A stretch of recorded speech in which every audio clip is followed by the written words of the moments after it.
Bismillahirrahmanirrahim. Assalamualaikum warahmatullahi wabarakatuh. Nama saya Uzlifatul Jannah, NIM T 2018-1065. Di sini saya sedikit akan menjelaskan tentang penelitian kepustakaan. Penelitian kepustakaan merupakan suatu studi yang digunakan dalam mengumpulkan informasi dan data dengan bantuan berbagai macam material yang ada di perpustakaan seperti dokumen, buku, majalah, kisah-kisah sejarah, dan sebagainya. Dalam riset pustaka, memanfaatkan sumber perpustakaan untuk memperoleh data penelitian. Tegasnya begini, riset pustaka membatasi kegiatannya hanya pada bahan-bahan koleksi perpustakaan saja, tanpa memerlukan riset lapangan. Riset pustaka atau penelitian kepustakaan ialah serangkai kegiatan yang berkenaan dengan metode pengumpulan data pustaka.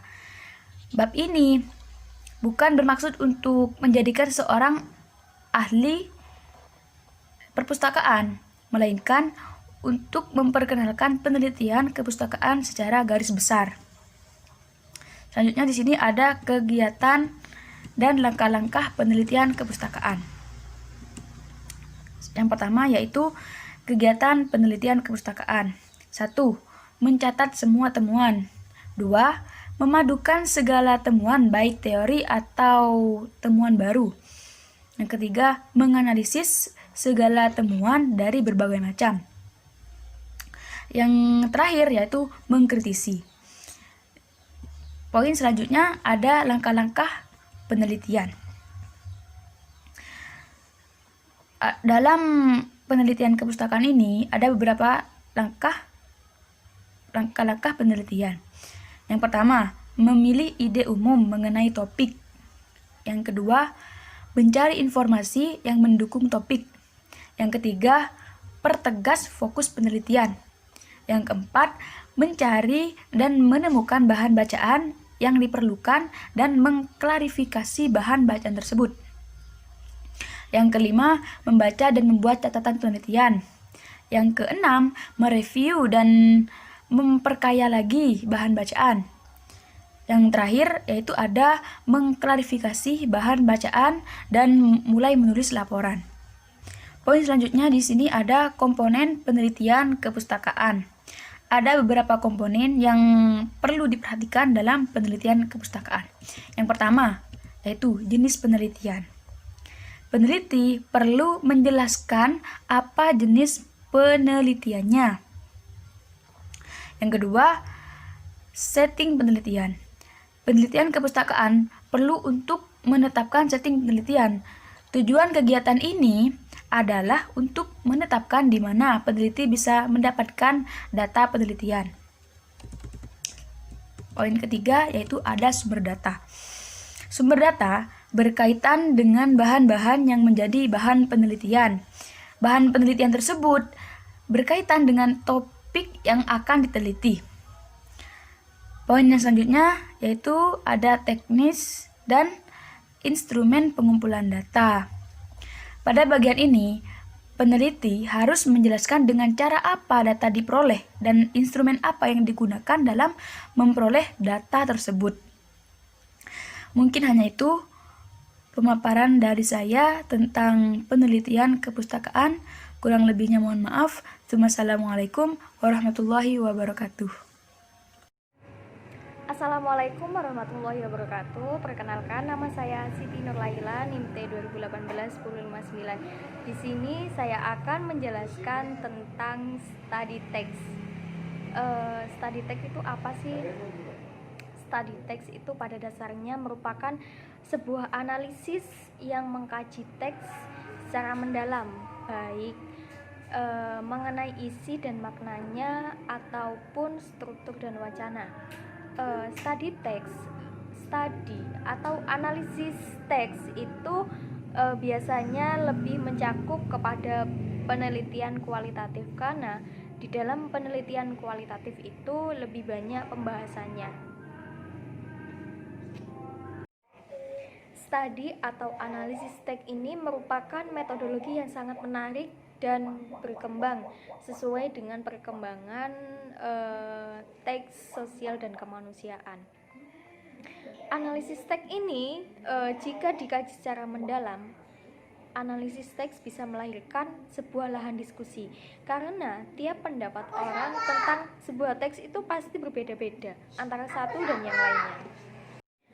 Sebuah teks itu akan lebih cepat sampai ke masyarakat ketika sebuah teks itu sudah jauh dari si pengarangnya, maka banyak tafsiran-tafsiran tertentu terkait dari teks tersebut. Maka dari itu ini adalah salah satu kelebihan dari study text, yaitu study text itu atau analisis teks, maka akan memunculkan hal-hal baru. Maka akan beda lagi apa yang dikatakan atau yang dimaksudkan dari si pengarang kepada si pembacanya, seperti itu.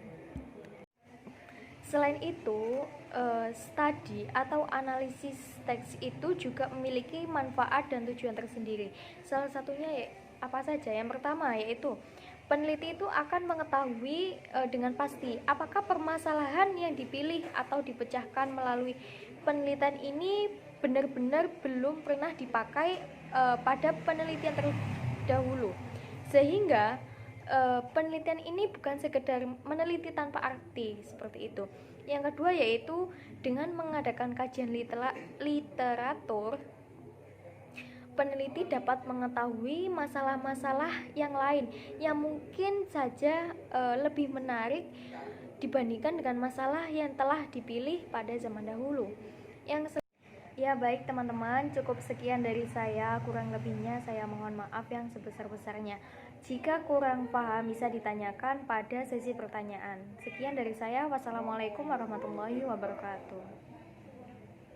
Assalamualaikum warahmatullahi wabarakatuh. Perkenalkan, nama saya Anis Fitria Rohman, NIM T 2018-1095. Di sini saya akan menjelaskan tentang penelitian naskah ya.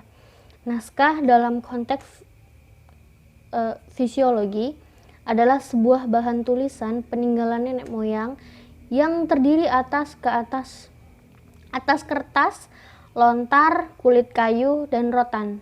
Tulisan tangan pada kertas itu biasanya digunakan pada naskah-naskah berbahasa Melayu dan Jawa.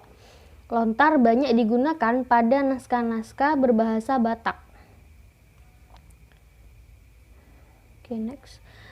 Dalam bahasa Latin, naskah disebut codex, dalam bahasa Inggris disebut manuskrip, dan dalam bahasa Belanda disebut handschrift. Hal ini perlu dijelaskan membedakan peninggalan tertulis pada batu. Batu yang memiliki tulisan disebut plagam, batu bersurat atau inskripsi. Ilmu dalam bidang tulisan pada batu disebut epigrafi. Epigrafi merupakan bagian dari arkeologi. Di sini naskah memiliki tujuan umum dan tujuan khusus. Tujuan umumnya memahami sejauh mungkin kebudayaan suatu bangsa melalui hasil sastra, baik lisan maupun tulisan. Yang kedua, memahami makna dan fungsi teks bagi masyarakat menciptakannya. Yang ketiga, mengungkapkan nilai-nilai budaya lama. Tujuan khususnya menyunting sebuah teks yang dipandang paling dekat dengan teks aslinya. Yang kedua, mengungkap sejarah terjadinya teks dan sejarah perkembangannya. Yang ketiga, mengungkap resepsi pembaca pada setiap kurun penerimanya. Baik, di sini saya akan menjelaskan tentang deskripsi naskah. Metode yang digunakan dalam metode deskriptif yaitu mendeskripsikan naskah dengan pola yang sama, nomor naskah, ukuran naskah, keadaan, tulisan, bahasa, kolofon, dan garis besar isi cerita. Untuk memudahkan tahap penelitian selanjutnya yaitu ada pertimbangan pengguguran, ada perbandingan naskah atau kolasi. Yang pertama ada pertimbangan dan pengguguran naskah. Metode yang digunakan adalah metode perbandingan. Dari perbandingan garis besar isi cerita dapat diketahui naskah berupa fragmen. Dari perbandingan bacaan naskah dapat diketahui naskah salinan langsung dari naskah lain atau transliterasi. Dari perbandingan nama tokoh cerita, latar cerita, atau panjang pendeknya isi cerita, dapat diketahui teks yang berbeda versinya. Kemudian, dari perbandingan bahasa dapat diketahui naskah yang disadur atau sudah disesuaikan bahasanya. Oke, lanjut. Penentuan naskah asli. Tujuan pokok kritik teks sebagaimana dikemukakan oleh Mas Leonard dan Robson adalah menyajikan sebuah teks dalam bentuk seasli-aslinya dan berdasarkan bukti-bukti yang terdapat dalam naskah yang ada. Maka, untuk mendapatkan teks asli digunakan metode stemma oleh Lachman. Sarana untuk metode stemma adalah kesalahan yang sama-sama terdapat beberapa naskah tertentu. Naskah tersebut disusun dalam sebuah stema atau silsilah naskah yang hubungannya ditentukan dengan memperbandingkan kesalahan-kesalahan yang sama dimiliki oleh naskah tersebut. Prinsip utama stemma adalah pertama, adanya suatu teks yang asli dan utuh. Kedua, tidak ada kontaminasi pembauran naskah. Naskah hanya diturunkan vertikal dari naskah yang merupakan induknya. Dan ketiga, kesalahan bersama yang terdapat pada naskah tertentu. Oke, selanjutnya ada penentuan naskah. Metode yang digunakan adalah metode objektif. Metode ini digunakan dengan cara meneliti hubungan kekeluargaan setiap naskah secara sistematis. Yang ada beberapa ciri-ciri dari kriteria naskah yang autoritatif. Yang pertama ada isinya lengkap, yang kedua beraksara asli, yang ketiga bahasanya yang masih mempertahankan ciri bahasa lama, yang keempat umur naskah paling tua, yang kelima keadaan naskah baik dan utuh, yang keenam bacaan naskah betul dan mudah dipahami. Yang terakhir ada suntingan teks. Metode sunting ini ada dua macam. Yang pertama ada metode penyuntingan naskah tunggal, dan yang kedua ada metode penyuntingan naskah jamak. Yang pertama, metode penyuntingan naskah tunggal dapat dilakukan dengan dua metode. Ada metode standar dan metode diplomatik.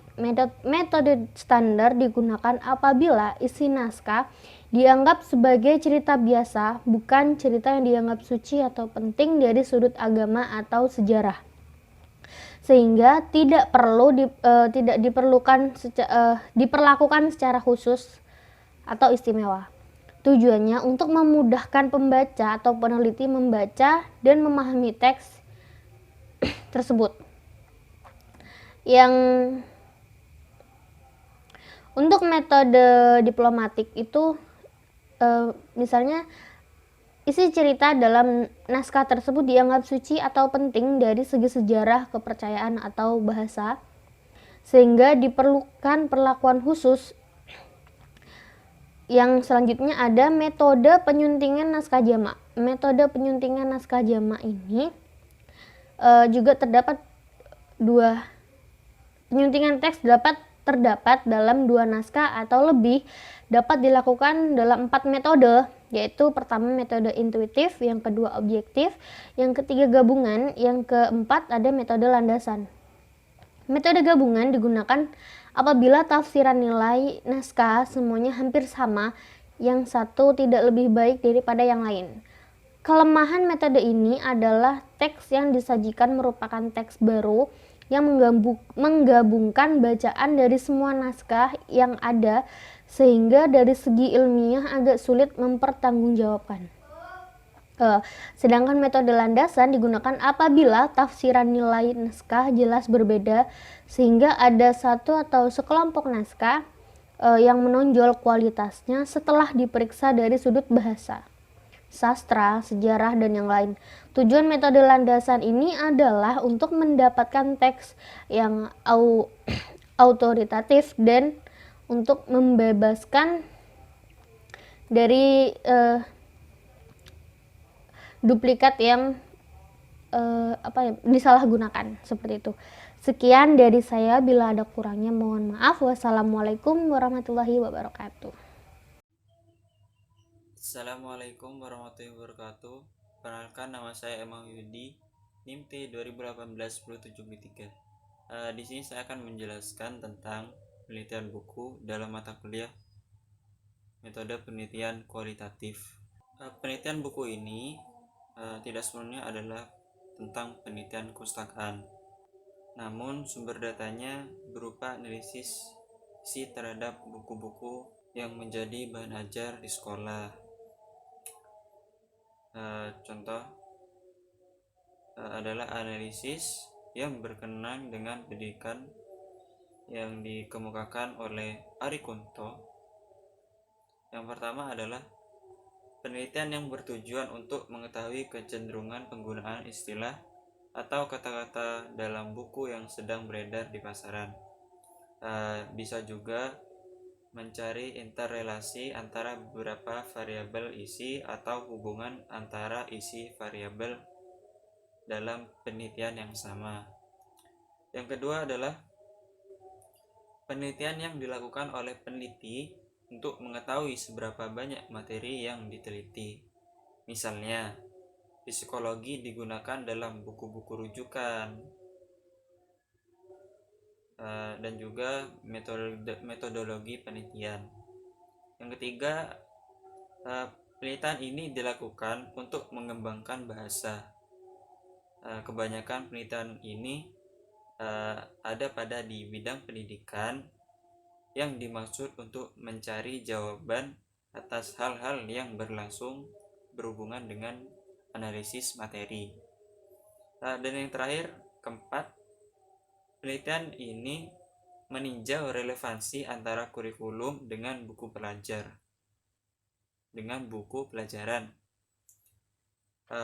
Peneliti dapat melakukan analisis isi buku untuk melihat ada tidaknya dalam setiap materi pokok bahasan pada buku pelajaran yang diharapkan sebagai penunjang pelaksanaan materi untuk mencapai kompetensi dasar atau tujuan pencapaian yang lain seperti literasi sains, keterampilan proses sains, dan lain sebagainya. Cukup sekian dari saya. Sekian, terima kasih. Wassalamualaikum warahmatullahi wabarakatuh.